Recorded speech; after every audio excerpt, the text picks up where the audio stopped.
Hola, ¿qué tal? Bienvenidos a Un Paso para el Alma. Esta semana nos toca la parasha Yitro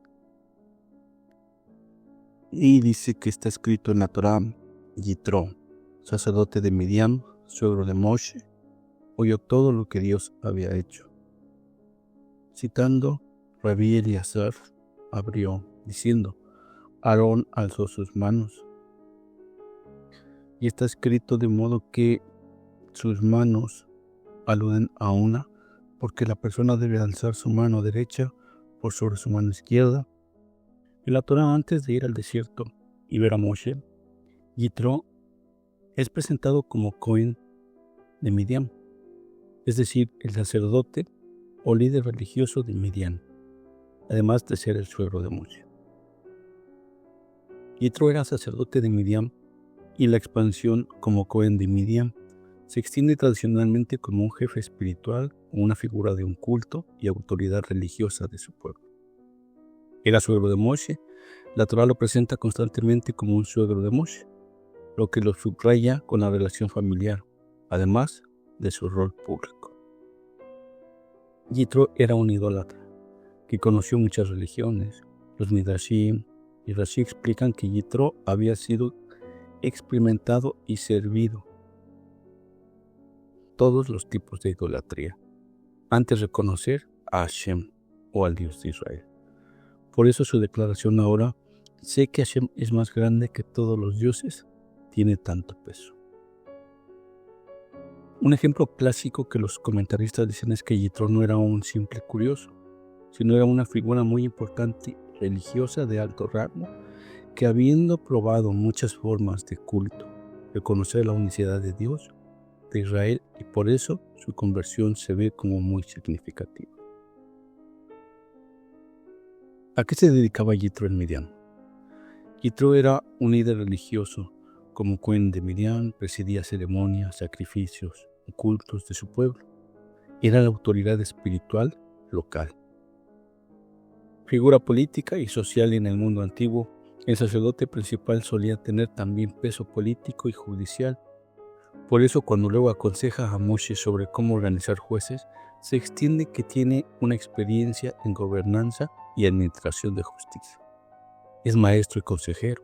Su capacidad de analizar la carga de trabajos de Moshe y proponer un sistema piramidal de jueces muestra que ya estaba habituado a organizar y asesorar estructuras de liderazgo. Hasta aquí Yitro era simplemente un Cohen, pero del lado de la Sintrahara, del lado oscuro. Pero, ¿qué relación tiene que ver Aarón, Moshe, Yitro? ¿Y por qué esta parasha está con el nombre de un idólatra que era cargado de la Sintrahara? Todo esto ocurrió, o todo esto de Yitro era, o fue, antes de escuchar, dice la Torá, la palabra o las cosas que Hashem había hecho con Moshe y el pueblo de Israel. Su cambio antes de llegar al campamento dice que oyó los milagros de Éxodo que escuchaba sobre la salida de Egipto, la apertura del mar y la guerra contra Amalek. Eso lo impulsa a salir de su entorno de Midian para acercarse al Dios de Israel. Hace una especie de teshuva.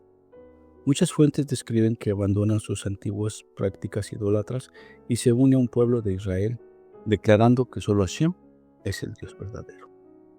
Entonces, ya conociendo lo que Yitro prácticamente era, el poder y la fuerza que tenía con otros pueblos y otras creencias o religiones, del lado oscuro, ¿qué tiene que ver con Aarón? Aarón también era Cohen, pero del lado de luz. Entonces dice el Zohar que Rabí Eliezer dijo: he encontrado en el libro del rey Salomón que todo lo que levante sus manos hacia lo alto y no sea para necesidad de una plegaria o un pedido, este hombre es maldecido por 10 ángeles gobernantes encargados de este asunto, y estos 10 son poderosos.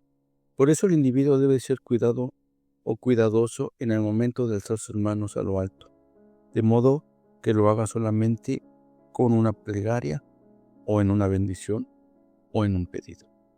Y no debe de alzar sus manos vanamente, pues esos ángeles gobernantes encargados están preparados y se despiertan en una extensión de manos, practicada por el individuo. Y si fuera en vano, esos ángeles lo maldicen mediante 248 maldiciones. Y a esto se refiere que está escrito: amó la maldad y ésta la sobrevino. Entonces, un espíritu de impureza se posa sobre sus manos, ya que ésta es en su modo de proceder y posarse sobre un lugar vacío. Entonces, un espíritu de impureza se posa sobre sus manos, ya que ésta es en su modo de proceder. Una bendición no se posa jamás sobre un lugar vacío. A esto se refiere de lo que está escrito: levanto mi mano hacia el Eterno y al Supremo, Hacedor de los cielos y de la tierra. Ni un hilo, ni un cordón separado o de zapatos, ni nada que sea tuyo tomaré, para que digan que yo me enriquecí. Y en la traducción al idioma el arameo consta que Abraham levantó la mano en su plegaria. Muy profunda, que tiene que ver Aarón, Yitro, el lado oscuro o la mano izquierda, que venía siendo Yitro. Aarón, la mano derecha, que venía siendo Gesed, Yitro, Geburah. Entonces, primero recordemos los versículos. En el pasuk de la parashá de Yitro dice que Yitro oyó, el sacerdote de Midian, suegro de Moshe, todas las cosas que Elohim había hecho. Y luego viene en el versículo del Zohar: alzó Aarón sus manos hacia el pueblo y los bendijo. Aunque el versículo de Aarón ocurre cronológicamente después, en la inauguración del tabernáculo, el Zohar en la parashá Yitro lo trae como una colación para explicar el efecto espiritual de la llegada de Yitro. Para entender la relación, debemos ver qué representan estos dos personajes en la cábala. Aarón, la derecha, representa la sefirá de Gesed, bondad, misericordia. Es el sumo sacerdote, la santidad pura, el lado derecho del árbol de la vida. Yitro es la parte izquierda. Antes de su conversión, Yitro representa el extremo de la otra parte, la Asintrahara, la idolatría y las naciones del mundo. Al acercarse al Creador, él pasa a representar de la Geburah, rigor y juicio, pero ya rectificados. El Zohar enseña que la Torah no podía ser entregada a Israel hasta que Yitro llegara. ¿Pero por qué? En el principio espiritual es que la gloria del Creador no está completa hasta que la izquierda sea incluida en la derecha. O sea, la función de Aarón era que cuando levantaba sus manos para bendecir, él une sus manos, según la ley judía. La mano derecha debe de estar ligeramente por encima de la izquierda. Esto simboliza que la misericordia, o sea, la derecha, o sea, Aarón, domina y endulza el juicio, o sea, la izquierda, o sea, Yitro. La función de Yitro era que venía de la izquierda, era más lejana, venía del paganismo. Cuando él llega y dice Baruch Hashem, bendito sea Dios, él está sometiéndose a una voluntad, o está sometiendo su voluntad izquierda ante la derecha. Él se está rindiendo ante Aarón. Las relaciones que ambos eventos representan el mismo mecanismo espiritual que es necesario para que la presencia divina repose en el mundo. O sea, sin Yitro, la presencia no podía haber bajado o haber entregado la Torah. Porque necesitamos hacer un equilibrio entre izquierda y derecha, entre rigor y bondad. El versículo de Aarón levantando las manos es el arquetipo ritual de lo que Yitro logró espiritualmente al llegar al desierto. Sin Yitro, Solo había derecha, Israel, Moshe, Aarón. Faltaba la elevación de la oscuridad para que la luz fuera completa. Entonces entendamos que sin oscuridad no hay luz. Con Yitro, la izquierda se une a la derecha. El Zohar concluye que cuando Yitro reconoció a Dios, el nombre divino se engrandeció por arriba, por abajo, creando una estabilidad que era necesaria para el evento más grande de la historia, que vendría siendo la entrega de la Torá en el monte Sinai. Entonces dice el Zohar que Aarón levantó las manos para bendecir al pueblo de Israel. ¿Qué importancia tienen las manos?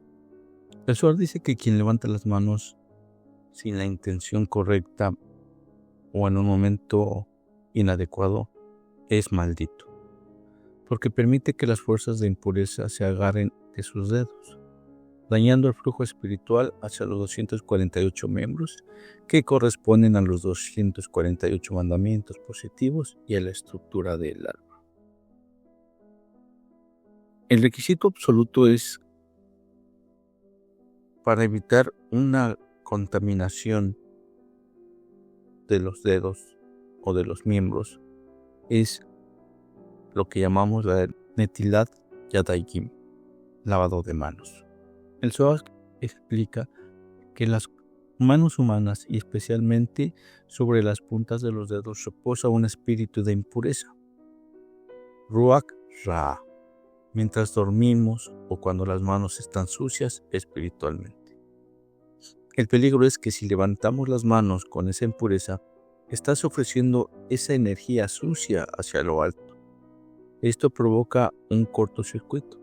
En lugar de bajar la bendición, atrae un juicio, atrae mostín sobre los propios miembros. La solución es nunca levantar las manos con una plegaria o en una plegaria profunda o bendición sin haber hecho antes un lavado ritual, que es el Netilat Yadayim. El agua purifica los dedos y elimina las cáscaras, o sea, las klipot que buscan nutrirse de nuestra santidad. El Zohar dice que está prohibido levantar las manos hacia el cielo a menos que sea en un momento de oración o súplica.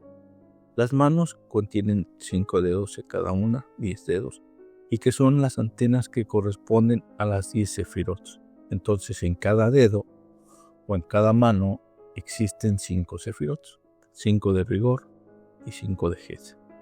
Si no estás rezando ni bendiciendo, el canal está abierto pero vacío. Es un vacío espiritual, que el sin trajará, el del otro lado se aferra. Un consejo es evitar gestos dramáticos de levantar las manos hacia el cielo fuera de contexto de una plegaria, la alabanza sincera o un ritual.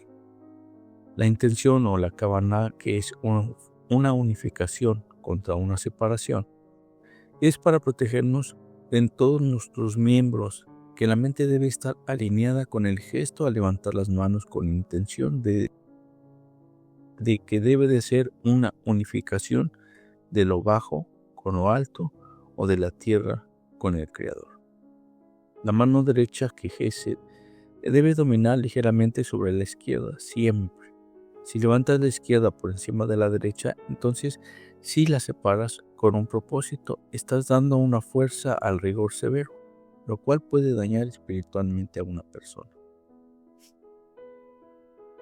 Zohar enseña que las manos no deben subir solas, deben de subir acompañadas de una palabra.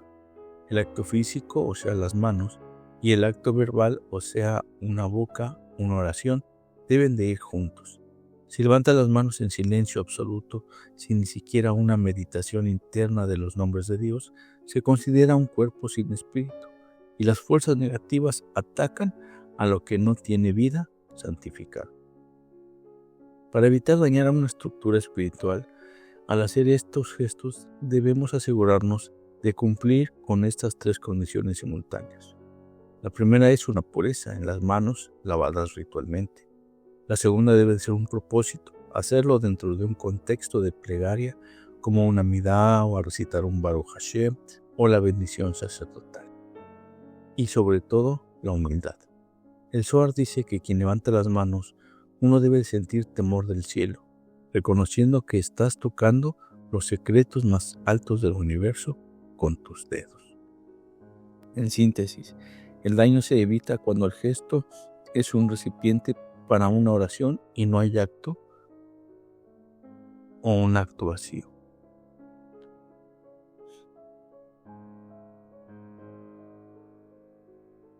El Zohar explica que el cuerpo humano fue diseñado como un sello de la gran carroza divina. Al levantar las manos para bendecir, el ser humano está activando un panel de control cósmico que conecta con lo de abajo y lo de arriba.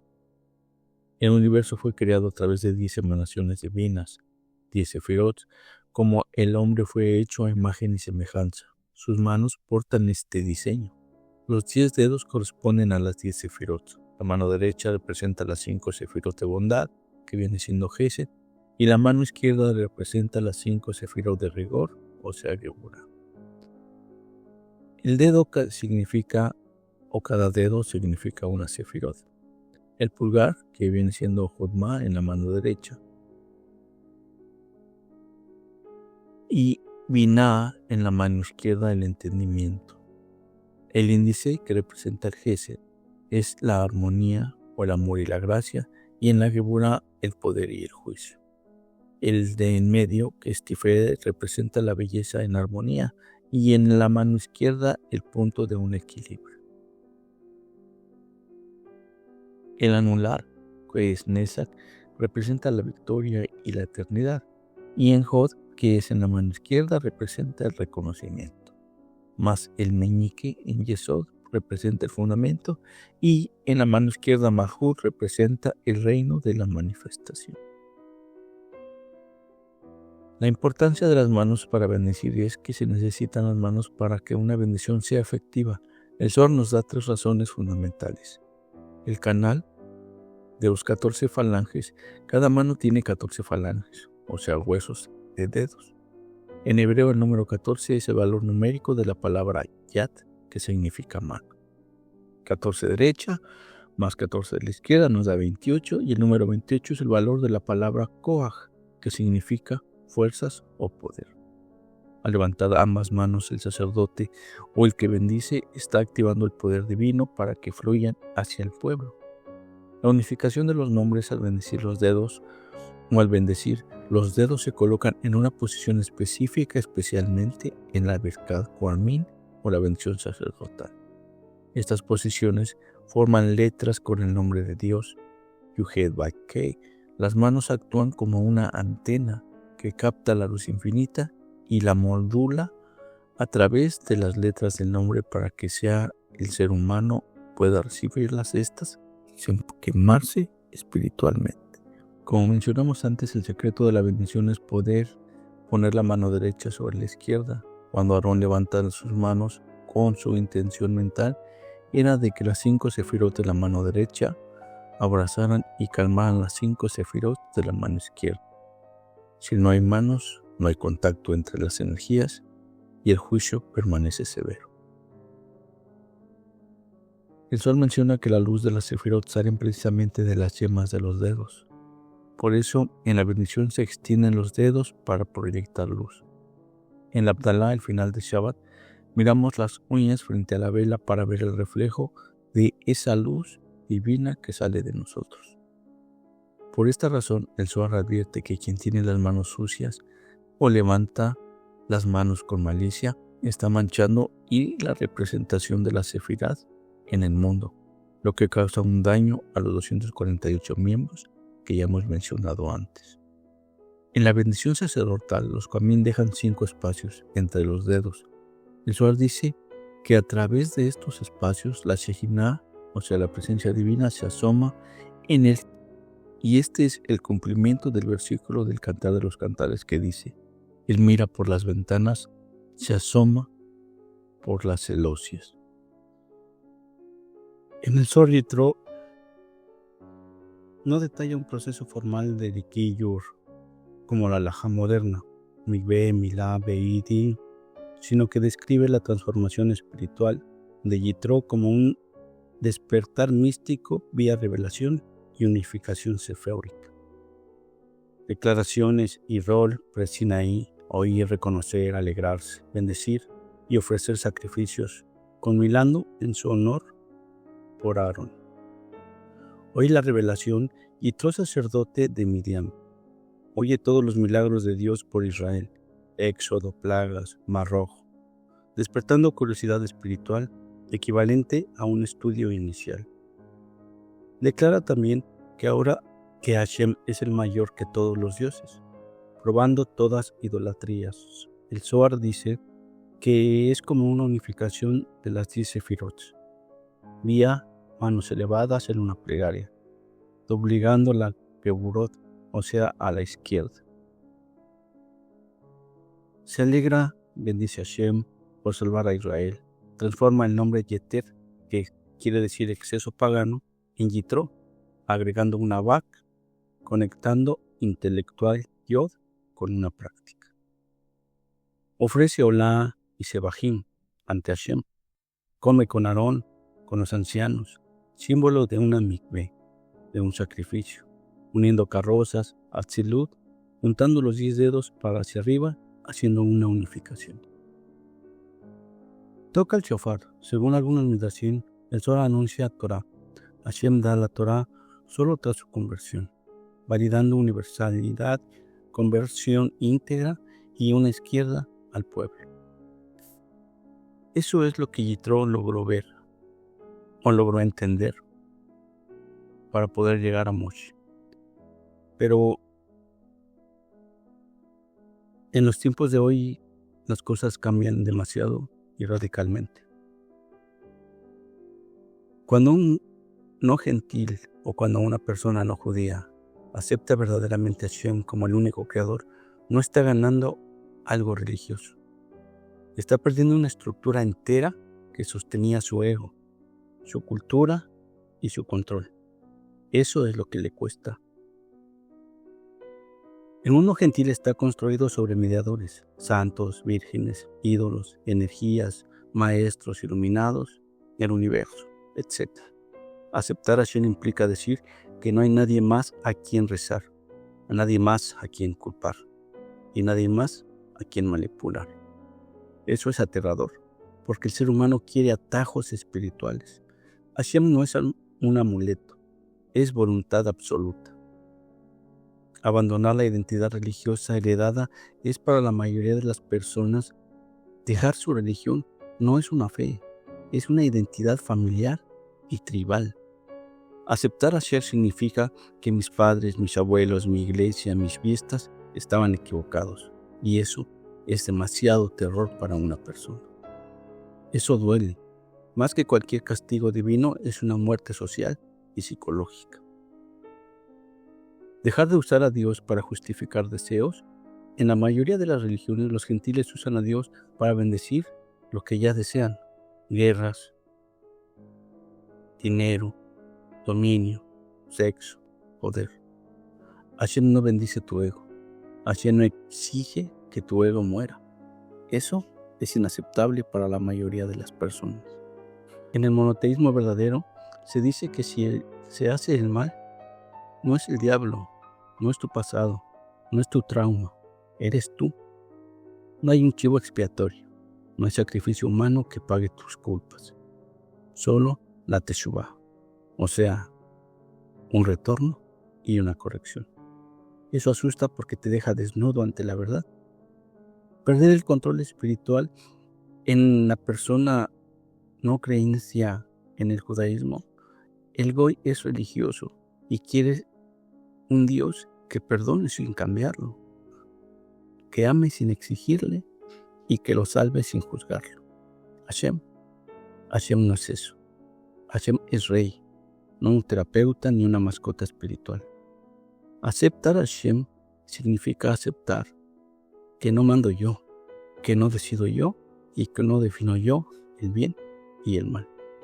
Eso es lo que más le cuesta a una persona no judía, intentar hacer un cambio en la creencia a Hashem.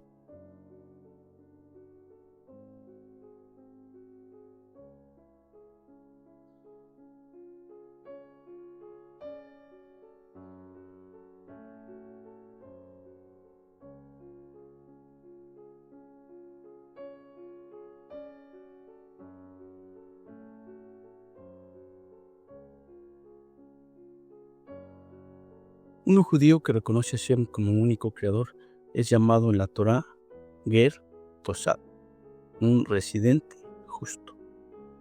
No es un judío, no necesita hacerlo, no tiene que convertirse, tiene un propio camino.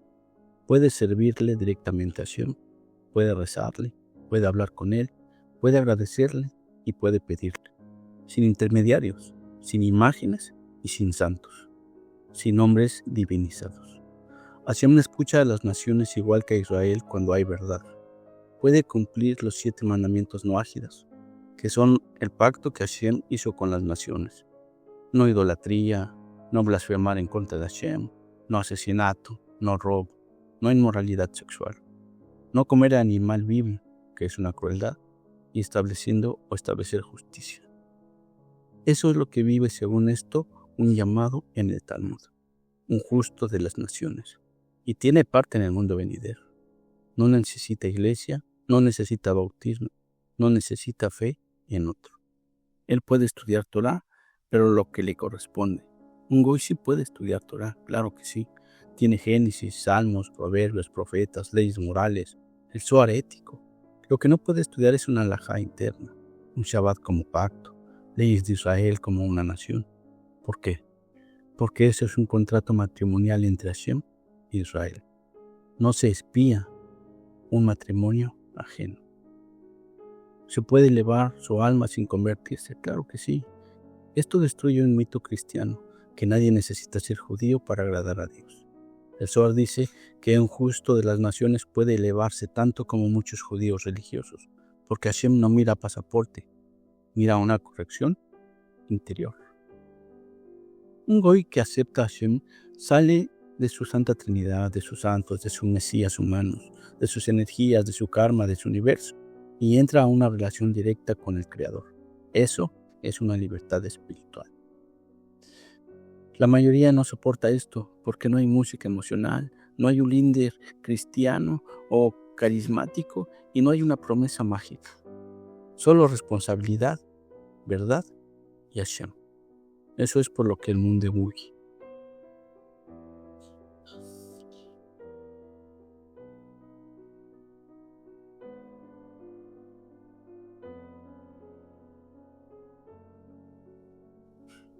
Porque en otras religiones es idolatría según la Torah. No porque los judíos odien a Jesús, sino porque violan los principios básicos del monoteísmo. La Torah es brutalmente clara. Yo soy Hashem. No tendrás más dioses delante de mí. Hashem es uno. Uno es indivisible. No está en partes, no personas y no manifestaciones. Divinizar a un hombre es una idolatría. En otras religiones se afirma que un hombre fue Dios. Dios no es hombre ni hijo de hombre. Números 23:19. No es una metáfora, no es poesía, es teología. Hacer a un humano objeto de oración es una abodázara, o sea, una idolatría. La Trinidad destruye el uno. Decir Padre, Hijo y Espíritu Santo es exactamente lo que la Torah prohíbe. Dividir lo divino en entidades. El Zohar dice que quien divide a uno, lo destruye. No importa cuántas veces digan, es uno solo Dios. Si lo divides, esa persona ya no es uno. La idea de que alguien murió por tus pecados es pagana. La Torah dice que cada alma paga por sus propios pecados. Dios no acepta sacrificios humanos. Eso es lo que hacían los pueblos idólatras. El Mashiach en el judaísmo es un rey humano, es un descendiente de David, no es divino, no es un objeto oculto o un objeto de culto. Adorarlo sería una idolatría. La Torah dice que el verdadero profeta jamás cambiará una ley. En otras enseñanzas se dice que la ley fue abolida por un nuevo pacto. Eso es automáticamente lo declara falso, según Deuteronomio 3. Entonces, ¿por qué millones creen? Porque el sistema este sistema te libera de responsabilidades. Te promete una salvación barata. Permite seguir en pecado. Eso es muy atractivo. Pero eso no es Hashem. Esto es un paso para el alma. Gracias por estar con nosotros.